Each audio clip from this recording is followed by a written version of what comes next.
down, 1, 2, 3. Hit 'em low, hit 'em high, and watch our eagles fly. Fly, eagles fly, on the road to victory. E-A-T-L-E-S, Eagles! Yes, the Matt Kwasiborski Show, calling you live and direct from La Place, Louisiana. Yes, we are stranded down here due to the Southwest mix-up. Supposed to be back in the D.C. Northeast area 2 days ago on Wednesday, but I can't really complain because while being stranded, the weather has been absolutely gorgeous. Those 2 days was able to do some swimming in an outdoor heated pool, a lot of walks, swimming, stretching, resting, eating like none other, like a good Cajun would eat. Just crazy, delicious food that would just blows your mind. Succulent, sweet, salty, just all the flavors you could put together. Is just living like a VIP down here. And the weather's been great. It's about 62 degrees. Today was not the best day. It's very stormy. It's very humid today, but we'll take it heading into what should be a last great 2 days here in the region. But before we get started with the Matt Kwasiborski Show, just want to thank Al Gore for inventing the internet. I want to thank all of the Spreaker platform and also the loyal listeners out there. And last episode that we did was with Kent Lillydahl and about the essence of LSU. I hope you're able to tune into that one and just hear what LSU really is down here. I got to experience it firsthand when I was living here back in from about 1993 to 2004, minus a year or two there, and just going to see some LSU games. And just, it's the only team, as I've always said in my podcast, that I adopted. And you got a chance why. It was the only game in town for a long time. It still is the only major college sports program in the state of Louisiana. And I had failed to realize that. And I thought that was really good to be reminded of that, just growing up in an LSU fan. And Louisiana is just a different animal. Consider Texas is very unique. Florida is very unique. Georgia, Alabama, Mississippi, but there's just something different about Louisiana. Remember, it's the only state that practices the civil code of court or civil law instead of the common law, as it was pretty much settled by the French and the Spanish, and that is one of the reasons why. So it's just a really, really cool place to be. It was a great podcast listening to a lifelong LSU fan and what it meant to him. But this is not about LSU. It still has a New Orleans theme, though, to it. It is a Philadelphia-New Orleans weekend. Tonight you have the Philadelphia 76ers, who just lost their first game out of 10 to the Washington Wizards this week. And then you have the New Orleans Pelicans, whose franchise star Zion Williamson is starting to come into his own, scored the last 14 points against the Minnesota Timberwolves 2 nights ago, and then scored the last bucket of the game in overtime. Amazing performance by that young man out of Duke. He's been it's been a little controversial. Hasn't played a whole lot of basketball since he got to New Orleans, but since he has, he's really, really coming to his own. It was also special 2 nights ago was the 20th anniversary of the 20th anniversary of the New Orleans Hornets / Pelicans franchise, when they moved from Charlotte originally and then changed their name to the Pelicans. And tonight, my Philadelphia 76ers are here. Did not go to the game, did not want to spend an exorbitant amount on tickets. $40, $50, about the max I would go, and that's going to get you the nosebleeds. It's better to watch it on TV. It's in the comfort of your own home, your own bathrooms, stuff like that. You're not paying $12 a beer. Or $10 for a hot dog, or $10 for a pretzel. It's just better, save the money, stay here. I'm just not a big fan of in-person sports outside of baseball. That's the one sport I do enjoy. I do enjoy a good basketball game. I do enjoy a good hockey game. Football, I'd rather watch. I'd rather not go to the Eagles games every week. One game a year is good, but I'd rather watch the rest from a TV, the comfort of the TV, or a place where people gather. It's an Eagles bar. Coming into this, the Eagles will also play the New Orleans Saints, a funky matchup for the Eagles. And I think people are confident in Philadelphia. But while I'm confident that the Eagles win, it's a nervous confidence, and we'll go into that as we move on. But first, we got to look at what happened in Dallas on Christmas Eve. The Eagles went in and played Dallas, and it was one of the most entertaining NFL games I've seen this year. Obviously, I've watched a heavy dose of the Eagles. There's only a couple games where it was exciting. I'd say Game 1 against Detroit was shouldn't have been as exciting as it was, as Detroit stormed back. And if that game went 5 quarters, Eagles would have lost that game as Detroit stormed back. The first Dallas game was kind of exciting back and forth, but it wasn't as evenly matched up as this one was. This was a up and down affair. It was like watching a heavyweight punch. And the Eagles got knocked out. They got knocked out for a variety of reasons. It was very difficult to watch them lose 40-34, especially when their backup quarterback, Gardner Minshew, played a very, very well game for the first time, playing significant minutes this year. Looked very competent under center. He didn't look frazzled. I think he frazzles the fans before more than he frazzles himself. Is sometimes I'm only comfortable when he steps back about 70% of the time he throws the ball. He does have a kind of a funky motion, and it seems to get rid of it kind of late, but he's accurate. He also proved that he could throw the deep ball as well. He had A.J. Brown on the opening series. The Eagles took him 3 plays to get inside the Dallas 10. Hit Devonta Smith and some crazy plays by Devonta Smith. We'll go into his game in a little bit, and made some nice throws to Dallas Goedert. But overall, Dallas wanted the game more.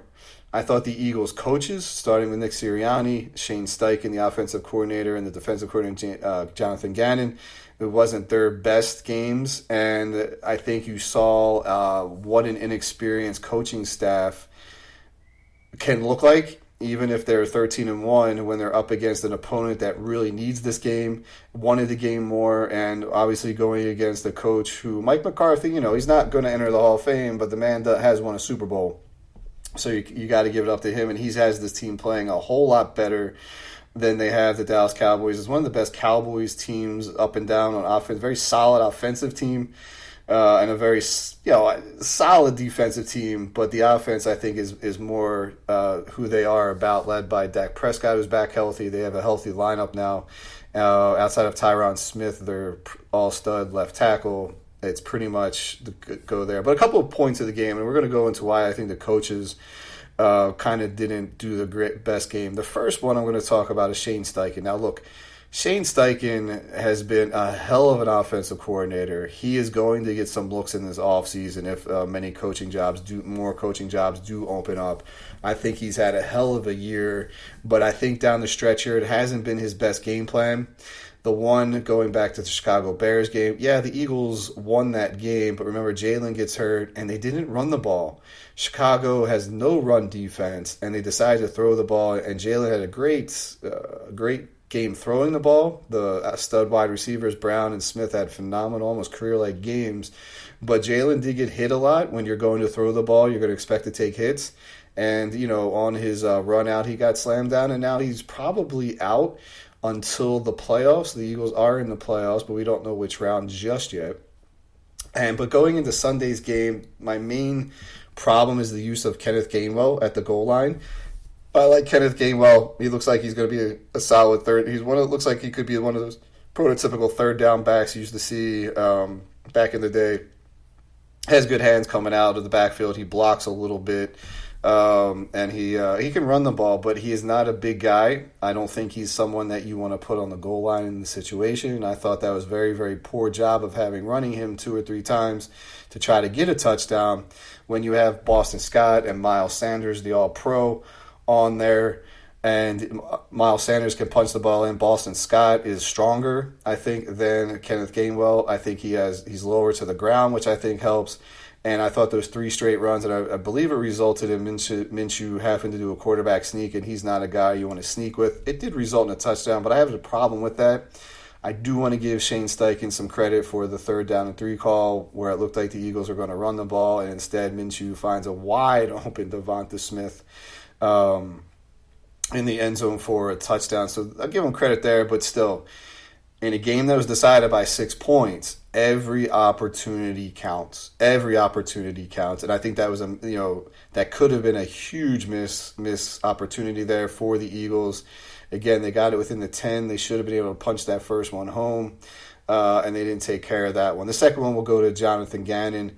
And Jonathan Gannon, this was not his best game. I also think his players have not played well. And one of the defensive captain on the secondary is Darius Slay. He has not played well the past couple of weeks, and he did not look too good in this game. In fact, none of the secondary did at first. But going to missed opportunities, on the Cowboys' first drive, so the Cowboys' second drive, the Eagles go up 3-0. Then Prescott gets the ball.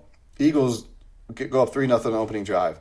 Cowboys opening drive, Prescott drops back to pass, and he throws a pick six to Josh Sweat, the all-pro lineman who's really living up to his contract this year. Has really come on lately, and hit a pick six. Nice read by him. The next series, the Cowboys, after the pick six, they go down. It's 3rd and 8, the Cowboys in 3rd and 8, and all of a sudden Avonte Maddox comes out of nowhere, has Dak wrapped up, but could not make the sack. That led to Dak making a good play, getting the first down from 3rd and 8 instead of being 4th and 13 in a punt situation. They get the first down. They go on to get that game 10-7. On the very next series for the Cowboys, Avonte Maddox has Dak Prescott wrapped up, but then really suffered a severe toe injury.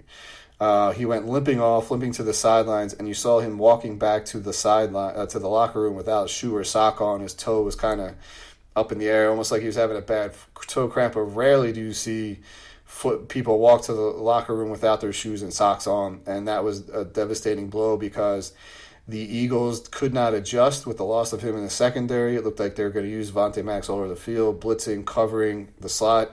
It forced them to be really shorthanded. I just don't think that's an excuse for the players not to play, for Gannon to rely on a zone, because after that pick six, Prescott went something like 16 for 16 or 16 for 17. You got to do something to slow him down. And you also saw and I thought the Cowboys offensively did similar things that the Washington Commanders did when they won. They ran the ball, maybe not to the point where it was dominating, but it keeps the Eagles' offense off the field, and you get to manageable third downs, and Dak took what the Eagles gave him. He took a couple of shots deep on the touchdown to CeeDee Lamb on 3rd and 30, but he took what the Eagles gave him, and it was gotten to manageable third downs and kept just picking the Eagles apart on the pass defense. I thought Kazir White had a bad game trying to tackle. He looked awful. Bradbury, got burned for a touchdown, which you rarely see. Slay and Josiah Scott, who replaced Maddox, did not play well at all. And the pass rush they did sack Dak 6 times, but again, go to the missed opportunity of Avonte Maddox. If he's able to sack Dak that 7 for the first, would have been the first sack, or the totaling 7, they would have been in a 4th and 13 instead of a 3rd and 8, and they get the first down. And these are missed opportunities. You gotta want it more. Going over to the head coaching position, this is a little ticky-tack, but I think it does have some merit in it. So Nick Sirianni does not call the plays. We already talked about Shane Steichen calls the plays on the offense, and that's fine. I have no problem with that if the head coach just wants to manage the game, but you got to do it in a smart way, which really comes down to managing the clock. And at the end of the first half, by the end of the first half, 24 seconds to go, the Cowboys, I want to say like 28, 29, 30. So they are with one timeout to go, and they're definitely going to score points. And the Eagles' 2-minute offense has been very solid this year. Go back to the Minnesota game where they scored some points when they were buried deep. But this time, there was a false start, or there was another dead ball foul, which was like an illegal shift or formation. And I think that's what it was. So at this point in the NFL, if the clock is under 1 minute to go in the game, whether it's the second quarter or the fourth quarter, those kind of penalties are going to result in injuries the same way. That you can either take a timeout or you can have a 10-second runoff. Nick Sirianni, with 24 seconds to go, chose to use his last timeout at the Cowboys' 28-yard line, probably pushed them back 5 yards. And I disagreed with that because at this point, when you take away that timeout, you're really only limiting your offense to passes to the sideline so the receivers can catch it and get a quick out of bounds. You're not going to do a quick strike over the middle. You're not going to run the ball at that point because you have no timeouts left. And I really thought he limited the play calling. Now, so if they really limited or handcuffed the offense to where you saw Minshew, he threw the ball out of bounds 3 straight possessions, and they got the field goal. That's what you get at that point. But I do think if they took the 10-second runoff, you could have had a shot over the middle with 14 seconds. Say it takes half that time, you're down to probably 10 seconds to go in that, and you have the timeout. So you run up to the line of scrimmage. You call a timeout, or you can run up to the line of scrimmage and spike it. There may have not been a chance to take a shot at the end zone. There may have been, I don't know. It's all hindsight, but I think he limited the options at that point. It was almost like he was settling for the field goal, even though the odds were, even with the 10-second runoff, they would have gotten a field goal anyway. I still think you limited the chance to get that touchdown there. And again, in a 40-34 game, that's a huge difference chance to make it. Now, he could have not gotten a field goal, so who knows? But I just didn't agree with that. It's a little ticky-tack, but I think he limited Shane Steichen and the offensive play calling ability at that point in the game. And then you go to the second half and the turnovers. Quez Watkins got out-muscled 2 times for 2 interceptions, which were not Minshew's fault. You gotta want the ball. You gotta know where the defender is. You gotta know they're gonna try to rip that ball out. And one thing with Watkins, he's had 3 critical turnovers this year, and they just happen to be in both losses. And his awareness of where the defense is lacking in sometimes when he catches the ball. He just catches and runs and is not expected to be contested. He's just one of these guys, almost like a Deshaun Jackson type, where he just used to go long, Quez will find you, hit you, run it in for the touchdown, no one's going to catch you kind of thing. But he's getting caught. And I go to Devonta Smith, who made probably what I think 2 of the best catches I've seen him make in his career, 2 out of about 5. And the first one was the one where Minshew hits him on about, say it was about 15, 10, maybe 10 yards. And Devonta jumps. It's like an out pattern, which means he's going to go to the sideline. Minshew throws the ball. Smith jumps, knows he's going to get hit from in front. He sees the Cowboys defender, and there's a safety breathing down his neck, and he got up and took that hit and held on to the ball, and he popped up, which is the most important part of it. And Quez just doesn't have that kind of like anticipation of where the defense is or the awareness of where it is, and he really needs to learn that. He's not had a good stretch of games here, but he's a vital part of this offense, especially if one of those wide receivers, Smith or Devonta or A.J. Brown, go down with injuries. Quez is kind of like next man up at that point, and you got to have confidence in there. And when you keep turning the ball over after you made a catch, that doesn't inspire a lot of confidence in your quarterback or your teammates, and that was really tough. The other turnover was Miles Sanders' fumble. Again, you got to hold on to the ball. I'm not saying anything you don't know, but you also got to want to win the game and hold on to the ball. Same with Bart Scott. But the one on Bart Scott, he fumbled after the handoff, and I think that may have gone into the anticipation of how to read Minshew when he hands off the ball in the RPOs. And the RPOs are kind of an interesting point where the running back is not supposed to look at the ball. He's supposed to just run. And if the ball is in his breadbasket, you gotta secure it. And whatever Minshew decided to do, maybe he put it at an angle a little too low or too high that Scott's used to from Jalen Hurts. Maybe it wasn't as forceful. Maybe it was too forceful. I don't know. But I do chalk that up to having your backup quarterback in there. Then the Eagles lose Lane Johnson to a torn abductor muscle. I have no idea what that man's going through. I can't imagine his Christmas was fun at all with him being back there. He's decided not to undergo surgery, will miss these at least next 2 games if the Eagles have to play in the first week of the playoffs, which is still small but still a possibility. It's going to be difficult for him to play in that game. You're also talking about losing the best right tackle and maybe tackle in all of football, especially this year, has not given up a sack in well over almost 2 years. I think he's on a streak of 29 games, which is an NFL record. He has owned Micah Parsons He's owned Micah Parsons that entire game in both games, and it wasn't until you put Jack Driscoll in there that Micah Parsons started making an impact into the game. And it just goes to show you and how that's going to affect the offense, leading up for as long as Lane is out and Lane is able to move. I mean, even if Lane comes back and he feels great after the injury, probably the second week of the playoffs, he still might not be 100%. And what that means is Jack Driscoll is going to come in. That's one option. The other option is you bring Mailata over to right tackle, put in Andre Dillard solely at left tackle, or you put Andre Dillard at right tackle, which I think is the least option right now. Driscoll's going to get the chance. He has filled in when he's able to, and he has struggled a little bit, but he's also been very solid.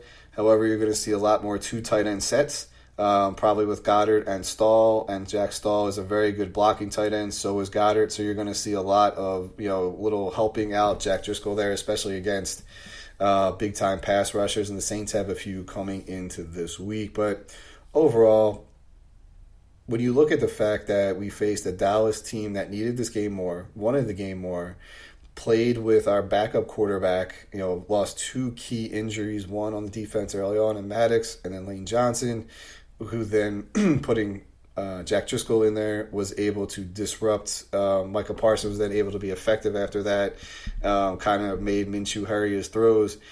They're big time losses there, and for the Eagles to score offensively 27 points, I would have taken that.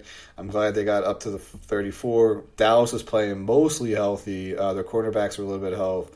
So overall, you're not satisfied with that. I can't be satisfied with the loss, but I'm not disheartened about the loss. I'm more disheartened about the injuries than I am the loss. And I think Dallas is the second best team in the conference. Well, maybe third best team behind San Francisco, Eagles in San Francisco, but they're a good team. Dallas is a good team, and going back to the turnovers, they're the number 1 team in the NFL scoring points off of turnovers this year, and they outscored the Eagles 20-7 off of turnovers. Pretty much is the difference in the game right there.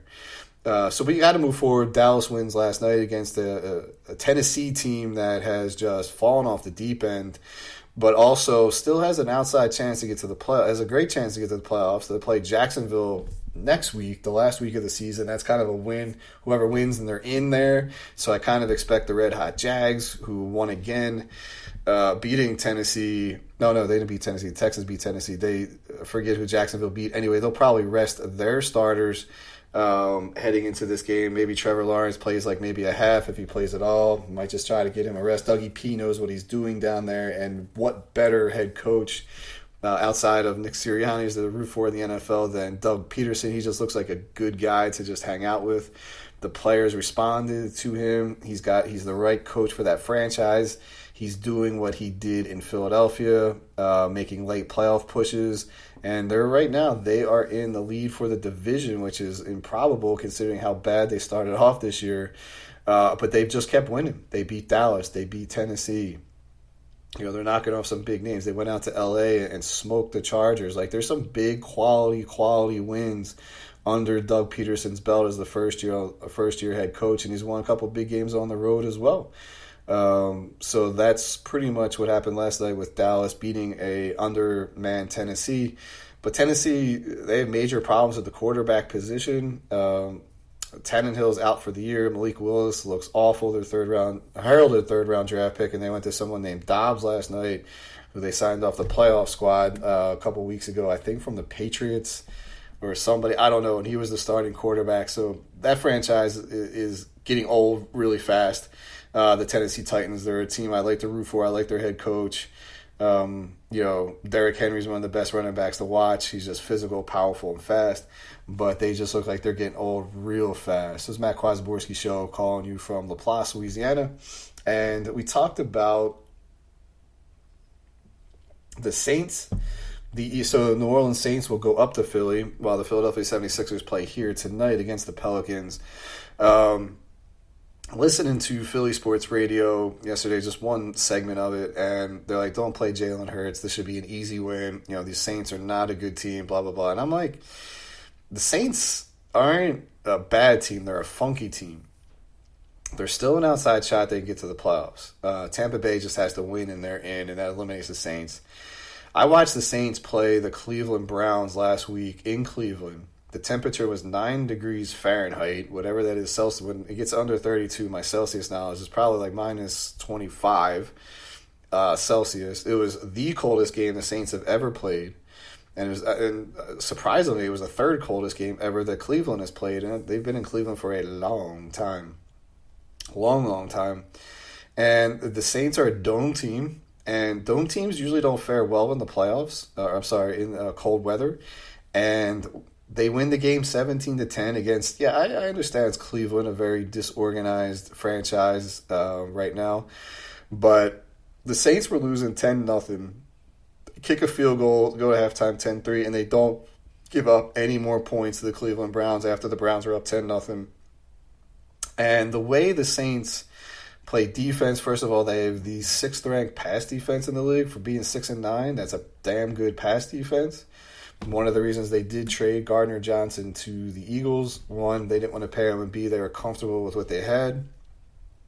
And they're running this pretty much a 2-quarterback set that I've seen successfully last week. That's Andy Dalton, the longtime Cincinnati Bengal, also Dallas, Chicago, and found a home in New Orleans, who's had a kind of a renaissance second half. It's why one of the reasons Saints are doing well. And Taysom Hill ran the ball effectively, and Aaron Kamara had one of his better games against the Browns last week. And it's just a funky game. With Minshew, there's a little film on him. Who's to say he doesn't give up a quick pick six where the Saints get a defensive touchdown? If the Saints are able to run the ball, like I said, effectively like Dallas and Washington did, maybe not for a high average per carry, but a lot of carries, chipping the clock away, keeping the Eagles' offense off of the field, and they get some manageable third downs. It's a funky matchup for, again, a team that needs to win. The Eagles don't have to win this game. They still control their own destiny. But 2 losses in a row to 2 hungrier teams is not going to look good. Do I think the Saints can go into Philadelphia? By the way, the temperature will be about 12 degrees Celsius or about 52, 53 degrees Fahrenheit. It'll feel like fall. It'll feel like a late October, early November game. That's a game the Saints would be comfortable playing. It's almost like going on the road to like Green Bay in September, October. So they should be comfortable with that. And I just think this is a funky matchup that the Eagles have to go out and they have to take care of business. It could also easily get away from the Saints very quickly if Minshew's able to establish a good passing game and the Eagles are able to get Sanders and those guys off and running. The biggest drawback with Minshew is that he's just not he's mobile, but he's not Jalen Hurts mobile. If he was, he might be the starting quarterback. Who knows? And he has a chance to start in the league elsewhere, but he is mobile. It's just a funky matchup. I wouldn't write this game off just yet as, pencil it in as a W. I wouldn't write it in black ink, non-erasable black ink. No way, because the Saints are a hungry team. They did go into the road in Cleveland, took care of business. And they very much have the same capability if they're able to. They need the Eagles to turn the ball over. They need Minshew, they either get a fumble, they need Minshew to throw an interception, and the Saints need to get capitalized and get points off of that. That's the only way I see them win the game. If the Eagles take care of the ball like they should. They haven't done that very well in the last couple of games. It should be a good victory for the Eagles, but again, this is a Saints team that's coming out. They're playing for their season basically on the line, and kind of crazily enough. And also, the Saints have a moral reason to win the game. That's because the Eagles have their number 1 overall draft pick. If the Saints lose, obviously it's better for the Eagles. But if the Saints win, it's better for the Saints because then the Eagles, the position drops down. So it will be a funky game. I think the Eagles will find a way to bottle up Alvin Kamara, and they just have to worry about Taysom Hill. I think he's pretty much the wild card. You also have to they can't sit back in a zone against Andy Dalton. He will pick them apart. He's done it in the past. When he was with the Cowboys, I remember a couple of times he did that. They can't sit back in a zone. They got to be more aggressive defensively. They have to stop Kamara, and they got to limit the damage of Taysom Hill. They've given up some big runs to quarterbacks this year, but not. The quarterback running didn't dominate the game. It led to a drive or two, a touchdown. But like I said, this season, it's not about this time of the year. It's about opportunities. It's about taking what's in front of you. It's about taking care of business, and it's about wanting it more than the other team. And you're going to see that moving in forward. So, again, they're 13-2. They're playing a 6-9 Saints team that's on the road for the second week after coming from Cleveland. But again, I think they're just a funky team. And I would not sleep on the Saints this week. Like I said, Eagles keep turning the ball over. Saints are capable. A couple quick pick sixes. Give them a short field. You don't know what they can do. So it is going to be an interesting game. One that I think, like I said, the Eagles should win. Probably will win, but they cannot take this Saints team lightly at all, and they need to play every possession like it's the playoffs. Like the Eagles have to go out and really approach it this game. We need to see that because last week was a playoff preview game. And like I said, Cowboys wanted it more. Quez Watkins didn't want it as much as the Cowboys defenders. That's one of the reasons. Turnovers hurt them. You got to take advantage of that. Missed sacks. Not able to bring Prescott down on a third and 8 on their second drive after you're up 10-0. You got to sack them. You just got to find a way to take them down. No missed tackles. No missed blown coverages. None of that can happen this week. So that's the way I kind of look at this game. Like I said, it's going to be fun. It's going to be fun to watch it down here in Louisiana with a bunch of Saints fans. That's also fun to do if you to be in the enemy's territory, so to say. So that's where we are going there. Going forward, looking around the league, there's a saying in the world that, excuse me, bad PR is still PR. And I'm very upset about what's happening in Las Vegas with Josh McDaniels benching Derek Carr for the remainder of the season, probably effectively ending his career with the Raiders, and Derek Carr and Josh McDaniels saying, look, go home, Derek Carr. We don't want you to be a distraction. Or Derek Carr says, I don't want to be a distraction to my teammates. Just send me home. No sense to keep me around here. Maybe you'll put me back into the game. And to me, Derek Carr has not had a good season, but I think Josh McDaniels had a worse season, and I think Josh McDaniels is scapegoating Derek Carr. Absolutely do I think that. Josh McDaniels has not has not coached very well at all. And they've had some awful losses, right? And a lot of, of course that is on the quarterback play. Right, they go into Pittsburgh. They lose 13-10. They lose. Oh, that's right. They lose to Baker Mayfield and the Rams on Thursday nights on the last play of the drive.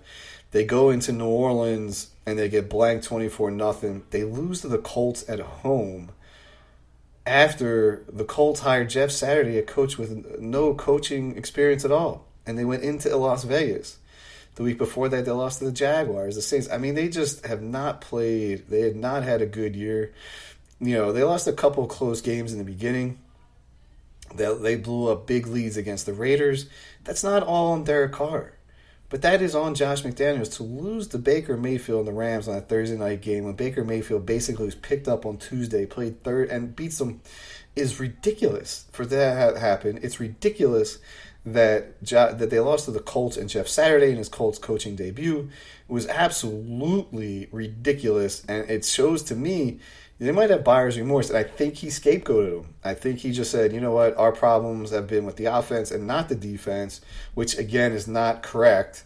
And he basically used Derek Carr as a scapegoat. I get that. And in the same time, he knew he was going to upset their biggest, one of the biggest offseason acquisitions in Devontae Adams, who chose to leave Green Bay, asked Green Bay to trade him, hopefully to the Raiders so he can go, so Carr and Adams could play together in the Raiders as they were, I know they were college teams, maybe on high school teammates, but they're best friends. And now Carr's pretty much done in Las Vegas. So what do you do with Devontae Adams? He's all emotional this week saying, I'm not sure what I'm going to do, how this is going to affect my plans moving forward with this organization. And it is just bad publicity, but it is still publicity. But this franchise, the Raiders, have had so much negative press and PR, but they don't seem to care. The John Gruden situation was not in their control, right? I mean, it was in their control that they hired him again for 10 years, $100 million. Fine, that was their choice to hire him, bring him back. That never works. We all know that. Gruden eventually resigns for emails that were leaked by the NFL when Gruden was a broadcaster with ESPN. Again, it wasn't during his time with the Raiders. Maybe it was. Doesn't matter. But then, and you also have the tragic story of Henry Ruggs. The third was the number 1 draft pick 2 years ago. Gets into a fiery, alcohol-induced driving crash and kills a 23-year-old woman and a dog. That is not good publicity. They swept that under the rug pretty quickly, but they need some wins here.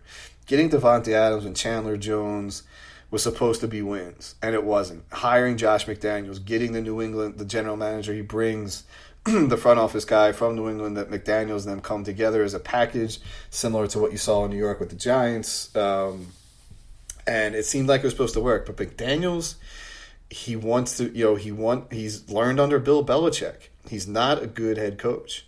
He's failed in Denver, goes back to New England, is wildly successful there. Also then he spurs the Colts at the last minute. He was almost got the Eagles job. I think he kind of probably backed his name out of that more than the Eagles backed out, thankfully. But the Raiders hire him. It's a chance for him to really prove it's his last shot, because if he would have turned down another job, he wouldn't have gotten another opportunity. And I just think he's been a bad coach this year. They should have been contending for that division. Everyone thought the AFC West was going to be the best division of football. Turns out to be very mediocre. You have two really good teams and two awful teams. And while the Raiders were competitive, I mean, when you look at the way they're scoring points was not as good, but their defense also let them down. You can't go into Pittsburgh, and you lose that game, which basically eliminated them from the playoffs. They got the 49ers and the Chiefs left, but who knows if those games will mean anything with the backup quarterback. But I think you're just looking, McDaniels is looking to become the face of the franchise, to get his quarterback in there now. There's a couple of big names in the offseason that are floating around, both on the coaching standpoint, Super Bowl winning coach and a potential Super Bowl winning quarterback or two, and that's one, Tom Brady. There were rumors that McDaniels wanted Brady to come to LA, if we remember, to Las Vegas, to work with him. That would be a great pickup for McDaniels and for the whole team, because it'll be the same system that they ran in New England. But then, Tom Brady was, deciding about, he had the problem with the family, retired for a little bit, then he decides to come back. I think the Raiders were trying to coax him out of there. So we'll see what happens in the offseason if Tom Brady does decide to leave Tampa Bay. I think he will, just because they look kind of shot in a way. Tampa Bay, they just have not played up to expectations. They're getting into the playoffs, most likely with a lose. They might do it with a losing record, though, at 8-9, but however, we shall see. But he could be a fit out there, and who knows, Carr might go to Tampa Bay and get a job. Carr will have a job next year, starting in this league. The Jets would be a good opportunity for him to do so. I think Detroit, you got to look at the great job that Jared Goff has done, but has Jared Goff gotten as far as he can? We shall see there. So, but it's just, to sum it up, I think McDaniels was using Carr as a scapegoat for his awful ability to be a head coach. I just don't think the guy's a head coach, and I think he used Carr as a scapegoat, saying, we're benching you, kind of puts the blame on the season on Derek Carr, and in the process could alienate their best wide receiver. But again, he comes from the Belichick coaching tree. No one's bigger than the team, and the head coach gets to dictate when players play, when players play, and what plays are called for them. So that is one thing. And speaking of head coaching, to stay right in that same division, Nathaniel Hackett was fired by the Denver Broncos. We all saw that coming pretty much after game 1 or 2 this year. Hackett, who was the coordinator with the Green Bay Packers, gets hired, is going to bring over a great system. He might bring Aaron Rodgers with him. When that doesn't work, they trade for Russell Wilson, and their offense can never get off the ground. The guy cannot manage the clock. It was so bad that the general manager hired another coach, or maybe it was ordered by the new ownership to hire a coach, that you just please have that guy manage the clock. And if you're not going to be calling the plays as a head coach, we talked about it before with Sirianni, you got to manage the clock, and you have to do it to the utmost effectiveness and efficiency, especially in the NFL. Denver just never got off the ground. Russell Wilson seems like, we all know he's a little strange, but it seems like no one really likes that guy, or he's just not bonding with his teammates. He didn't really play much, didn't play at all in the preseason. Don't know how active he was in camp, trying to build rapport with his new receivers. And that's a poor leader right there. And Wilson could be shot as well. He might be done with his skill set. I didn't watch a ton of their games because it's just pretty much awful football to watch. And it should have been contenders out there. I predicted them to be in last place just because the division is so strong. But I didn't think it would be like this, how they got the last place. Rumor mills are out there with Sean Payton. There are new Denver ownership. And that also put Hackett and the GM in a sticky situation because the old ownership hired them, sold the team. New owners want to come in and, they want to put their stamp on it. They want to put in their guys running the football operations, the business operations. So Hackett just made it very, very easy for him to be fired, or for them to fire him. General manager's probably out the door. And the new owner of the Broncos has said they want to have the coach report directly to him. Read for that what you will. Every coach reports to the owner. I know in Philadelphia, Jeffrey Lurie, the Eagles' wildly successful owner, does have weekly meetings with the head coaches. Probably going back to Andy Reid, it became apparent under Doug Peterson. He would have, him and I think Howard Roseman, the general manager, would be in the room, and they just go over the game, and look at the game plan going forward. And I think that's very hands-on by an owner, but in a good way, However, I'm not sure if the new Jerry Rosenberg is saying when he wants the head coach to report to him, is it that kind of situation, or is it, we're going to hire Ron Rivera type, and Sean Payton would definitely be the coach with the success, with his record of success. You could come in and ask to be not only the head coach, but also the guy that gets to pick the groceries and cooks them. As Bill Parcells once said, he's like, he also want to be able to pick his groceries. Ron Rivera is the only coach I know in the NFL right now that has that. I want to say Matt Rule may have had that in Carolina before he got fired, but I don't think any other head coach does not have a GM that reports directly to, or just goes straight up the line to the owner or the president. And if that's the case, I think if that's what Rosenberg means, that means we're going to target Sean Payton. Sean Payton was also rumored with Tom Brady to go to the Miami Dolphins before Payton just decided to retire, and that deal fell apart. Whatever that was, that fell apart. Not much understanding of what happened there. But if I'm Sean Payton and I'm looking at another team in the same division with a young quarterback, a coach who is the defensive coach and whose defense has not played extremely well, that would be the Los Angeles Chargers. I think if Payton could pretty much say, I'll go anywhere if you'll hire me. I mean, even in Philly, if he said, you know what, I kind of want the Philly job, like what you're doing down there, that would be harsh. But that'd be a hard thing for Lurie to pass up if Sean Payton comes knocking on your door. But I do think the Chargers would be a good fit. The Rams would be an interesting situation there.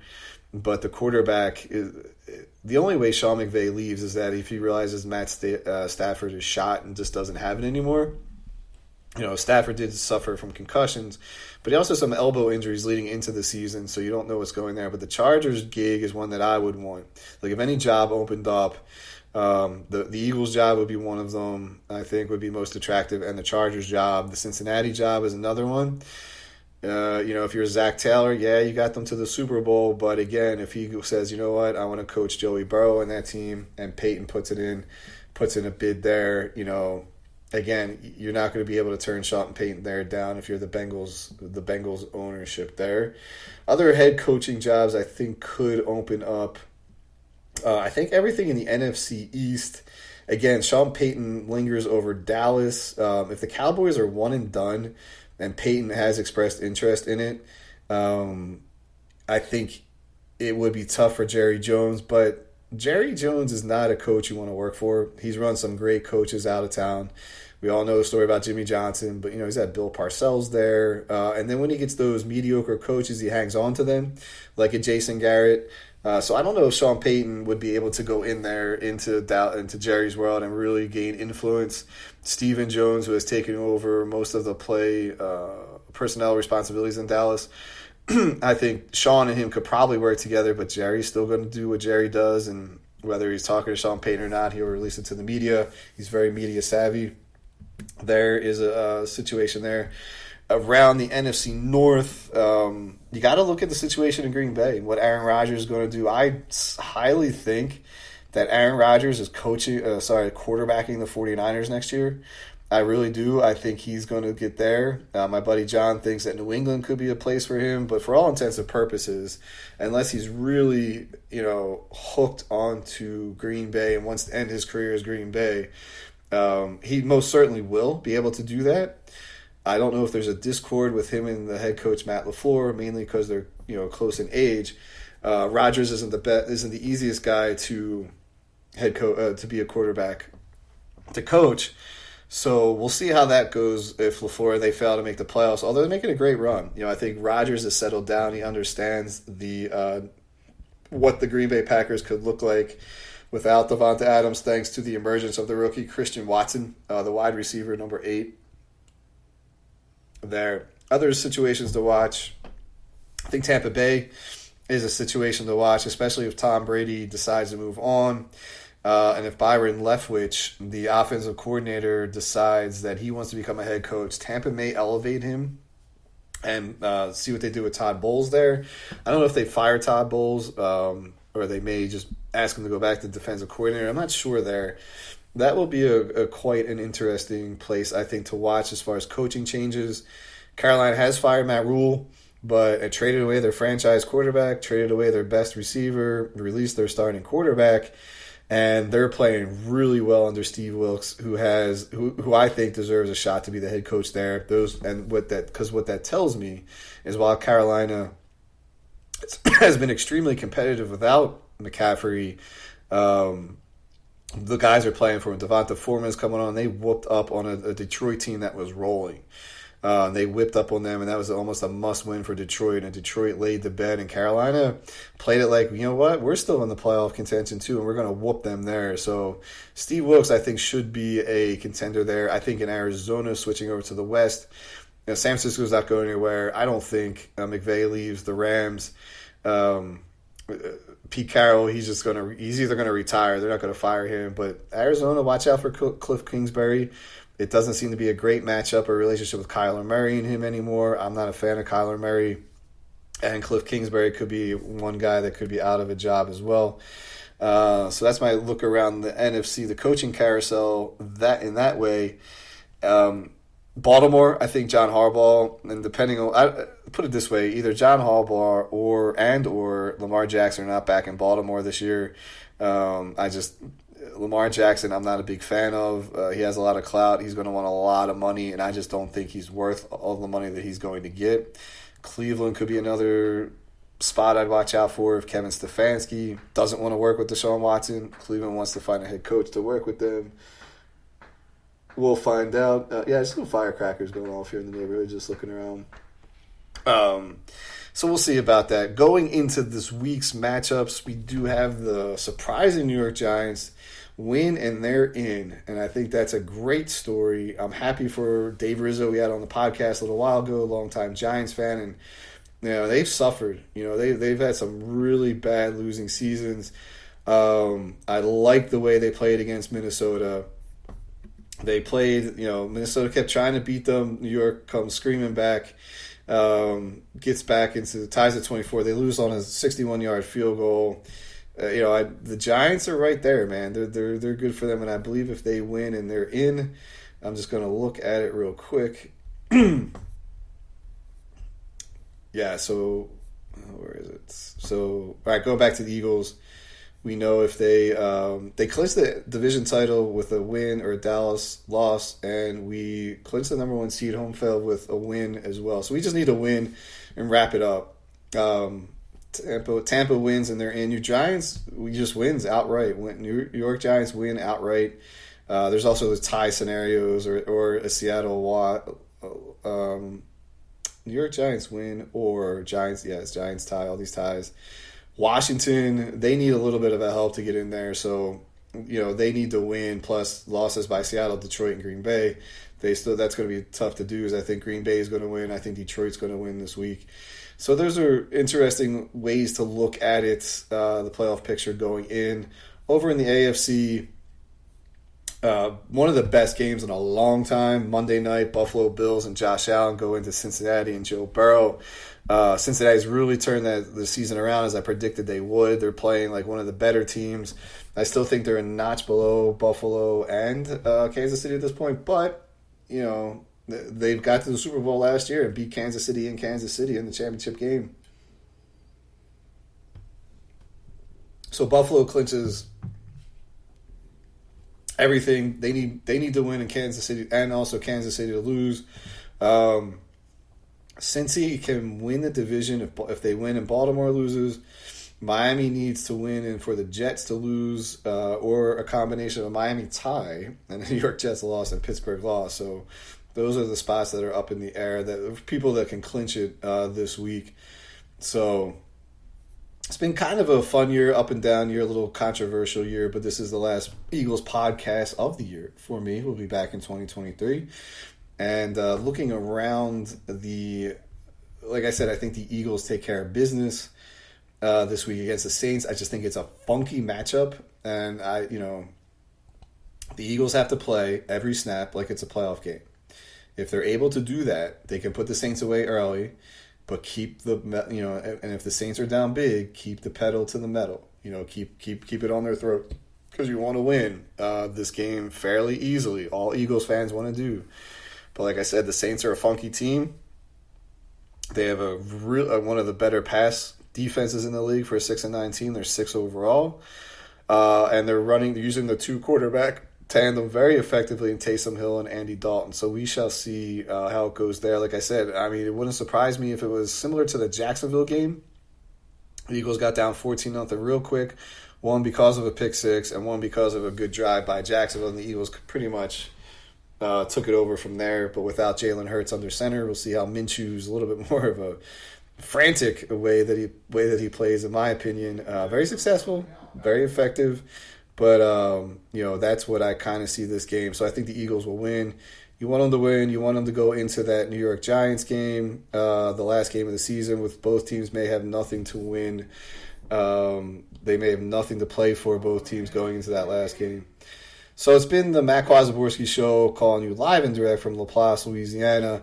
I just wanted to say Happy New Year to all the people out there, all the people that have been listening to the podcast over the year. And we'll take it away with the fight song once again. Fly,